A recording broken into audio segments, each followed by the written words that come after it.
Well, hello, everybody. Welcome to, this is my first time at SaaStock. I'm really excited to be here. I think my talk is a little bit less quant and a little bit more qual. And what I mean by that is talking about how you can balance building your brand for the long term, but also hitting your demand gen goals. How many of you are currently selling to the enterprise, so companies larger than 3,000? Show of hands. So sort of this half. How many of you are planning to sell to the enterprise eventually once you get your sea legs under you? A few here. And the rest, I'm assuming, get as many customers as fast as you can. Is that correct? Kinda?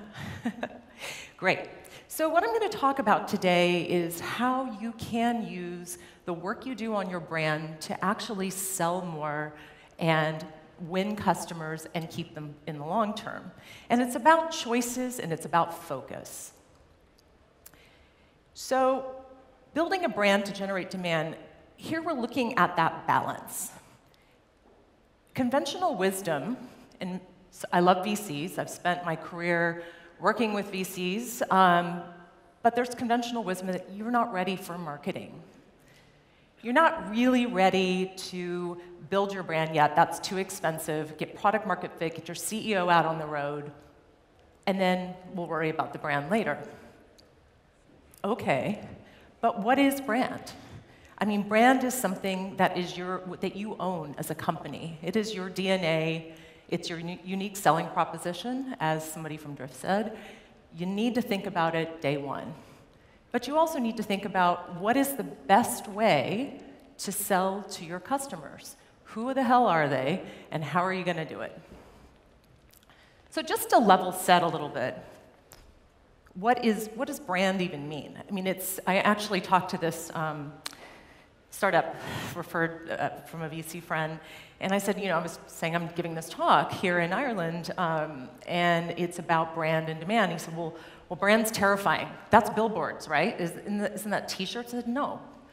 That's your story. That's your mission. That's your messaging. Yes, it's your look and feel. Yes, it's your logo. But it's how you treat your customers. Are you delivering on your promises? That is your brand.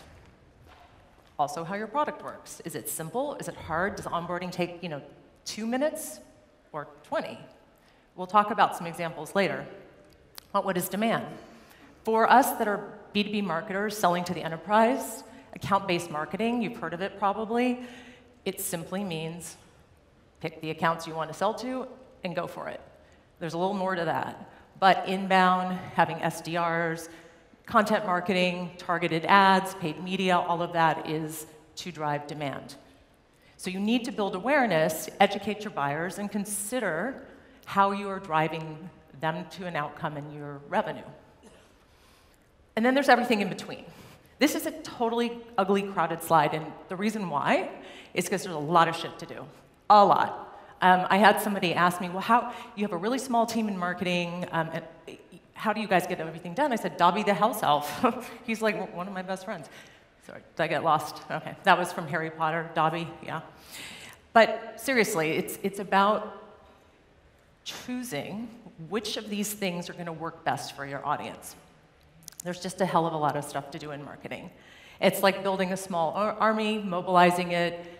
You probably will win, you possibly could win, but it's not easy.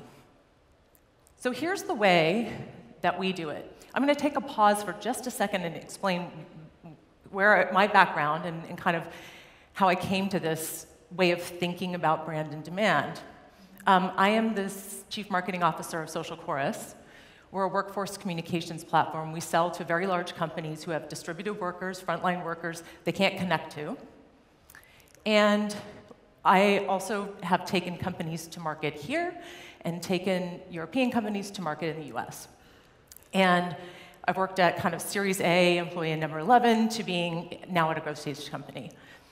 What I found was there's so much to do that I had to pick two strategies. I had to pick one brand strategy and one demand strategy. Couldn't do more than that. Didn't have the people, didn't have the money. And so when we put the strategy together, which I'll get into in a second, we thought about goals, we thought of objectives, we thought about people, functions, did we have the right team? Did we have the right timing? Was the market right? Did we understand our competition? And then we built a strategy around that. Before you do that, one of the most important lessons I've learned is answer these questions. It seems like you should have done this already, right? Something you should have done when you started the company. I'm going to tell you, do it at least twice a year. Look at the vision. What is your long-term vision? What are your goals? What's standing in your way? Answer these honestly. Ask your customers. Ask your VCs. Involve your team. Key stakeholders from every department. Because when you do this work, it tells you where you need to go next. It's really basic, but don't skip these steps. Next, you take that information, those learnings, and you build your strategy. You guys are familiar with this. KPIs, tactics, et cetera. The point here is making choices. What are your goals? Why is that goal worthy over another goal? What are the non-obvious insights that you have to your advantage that others do not? So I'm going to talk about some specific timely examples of some companies that have been brought up today. Are you familiar with a company called Abstract? Abstract is like in the same space as Figma or Envision. Really cool company. It's a company that understands who their buyer is. You go and look at their website. It's the best they have the best videos I've ever seen. Why is it important that they do those types, that they have a production company and they have a black website? It's because they're selling to designers and developers. They've completely appealed to their buyer. They're doing phenomenally. There's another company, I'm not going to mention their name because they might be here, but they're in an antiquated space. They're trying to make it easier for people to do paper stuff digitally. Recently, they put a billboard up that was so opaque that everyone was like, what does this company even do? Well, they're doing phenomenally, but why? Why would they put something up that's not connecting with any of their buyers? So part of doing this right is knowing who you're talking to and having that strategy and having that approach that's going to work for them and is going to drive your business. So I want to go into specifically some examples, because I've been talking in kind of at this level, of what we did at SocialChorus. So the numbers have sort of changed to protect the innocent here, but we sell to very, very large companies. 6 months deal cycle. It's painful. So we needed to close, we are the premium brand, so high price. What we found was, when we got deals to a certain point in our sales cycle, about halfway through, they closed. Okay, that seems obvious.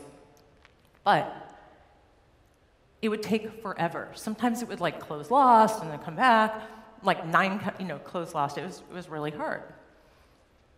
They're getting stuck. What do we do about it? We did our research. For 5 years, this company had been selling to internal communicators. When I ran experiments, and I talked to customers, and I talked to our sales team, believe it or not, I found out half the budget actually came from HR. We were never calling HR. Never called them. Didn't know how to talk to them. The market has heated up. We went from 3 RFPs in 2018 to 45 and still counting. Something's happening. We had a large portion of our deals kind of be like, no urgency. What are we going to do about it? Well, we learned the comms buyer isn't enough. We had invested so much in our comms buyer, and it wasn't wrong. They love us. They recommend us. I'll show you a case study in a second. They cry at our conferences. They're so happy to be empowered by what we've given them. But they're not the only decision maker. So what we've had to do is we've had to change all of our content, and we've had to still talk about how we support our customers, but to IT. It's a little harder. Our sales team are like, well, I don't know how to sell to IT. What do they care about? We had to do something totally different in a very short amount of time. I'll show you how we solved it in a second. We partnered together. We took that list of many, many things to do, and we ran some experiments.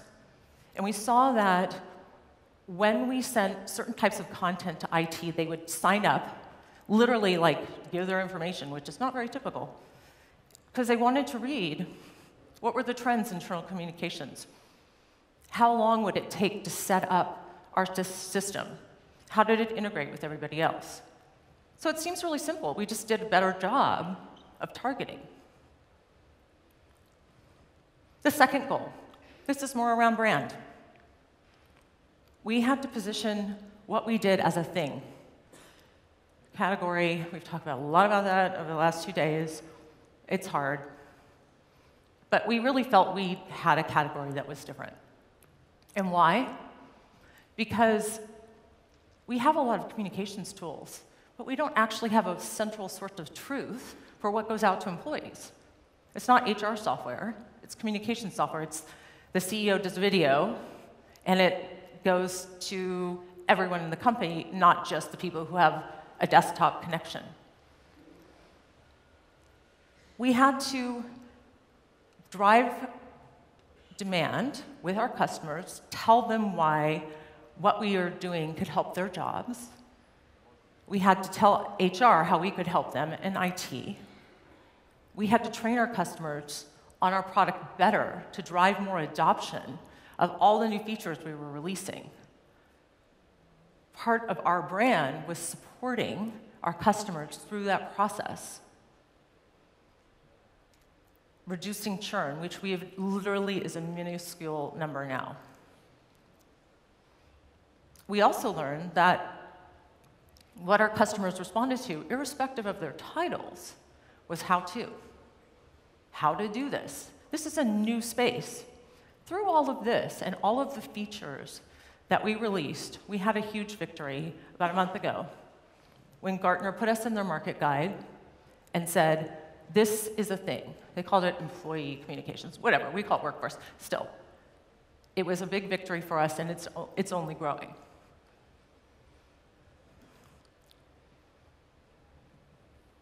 We also had to reposition. We sort of, I would say maybe not reposition, extend our positioning. When I got there, 2018, we were selling a mobile app. I said, is that all there? We're just selling an app? Okay, doesn't seem. So anyway, we were positioned, said it's a platform. It's a single source of truth. It can help you reach all your employees. It helps all these people. Right person, right time, targeted, personalized. And we've extended all the strategic messaging and are now producing the content and supporting the customers in the way that we promised to them. As we close, I just want to show you a couple of case studies of a company that I worked at before I went to SocialChorus. There's a Finnish company, amazing, very tiny company, but was up against Comscore and Nielsen. They just had better technology and a better approach. And one of the things as we were doing our research is, wow, we have all this data, like data that no one else has. We should really invest in content marketing. So here are some of the things we did. This is a little controversial. Tinder user demographics. What's happening with the married people on Tinder? I don't know, we just have the data, we're not, no judgments. But it got a lot of attention. We also looked at the debate. Trump, obviously, a lot of eyeballs on that one. And looked at when people were watching it, what Twitter traffic was like. And Twitter retweeted it. The results of this, and this was a small company, so these numbers look gigantic, but within a year, we had 643 press hits. I've never worked at a company like that. We just found the thing that defined this company, and we marketed the shit out of it. And it worked. SocialChorus, I talked a little bit about them. I'm almost out of time. But we did this big event called Future Comms. I have a background in the events business. I feel like SocialChorus should have paid me twice because I'm like, shit, I don't want to do that anymore. But here we are. Future Comms was for communicators. Basically, the most unempowered people in a lot of organizations. They don't have budget. You know, their CEO's calling in the middle of the night. They're never speaking. They're always on the other side. And we gave them a voice. And we helped them not only through our technology, but to feel like they were empowered, that they were able to make organizational change. The conference doubled in size. And guess what? We sourced close to $2 million the first year we did it, and it went from 100 people to 300 people. And this year, I think we've even gone higher, almost $4 million in net new revenue as a result of this conference that highlighted our brand, shameless plug for our company, but it also supported our customers in a material way. This year, we're doing multiple tracks, and it's become one of the largest conferences in our industry because we decided, we made that choice. We focused on brand, and the byproduct was sales. So with that, I just want to close on a couple of do's and don'ts, which are sort of related to my talk and sort of not. But it's stuff that I've learned. Visualize what it's like to win. Keep that when you're going, oh my God, my stuff isn't performing the way I wanted to. Think about what it feels like to win. What does win look like? Go back to your list, check your strategy. Stay on top of your KPIs and metrics every week. Look at your numbers. So, I mean, sometimes we just go, ugh, it's fine, we'll look at monthly. Are you tracking in the right way? Are your experiments working? And most importantly, inform and engage your whole team. You need to make sure you made allies amongst your peers. That marketing isn't just going and doing a bunch of stuff and they're like, what? You know, it happens. So I really advise when you go through your checklist, go through it with everybody. Don't overextend yourself. Try to think about the long term. Most people don't care, so remind them why they should care. And don't get too obsessed with your competitors. A lot of us are guilty of that, but honestly, keep doing what you're doing, because if you stay focused and you think about how your company is growing, how it could grow, your brand, your customers, and you're watching your numbers, you will win. You are amazing. Thank you.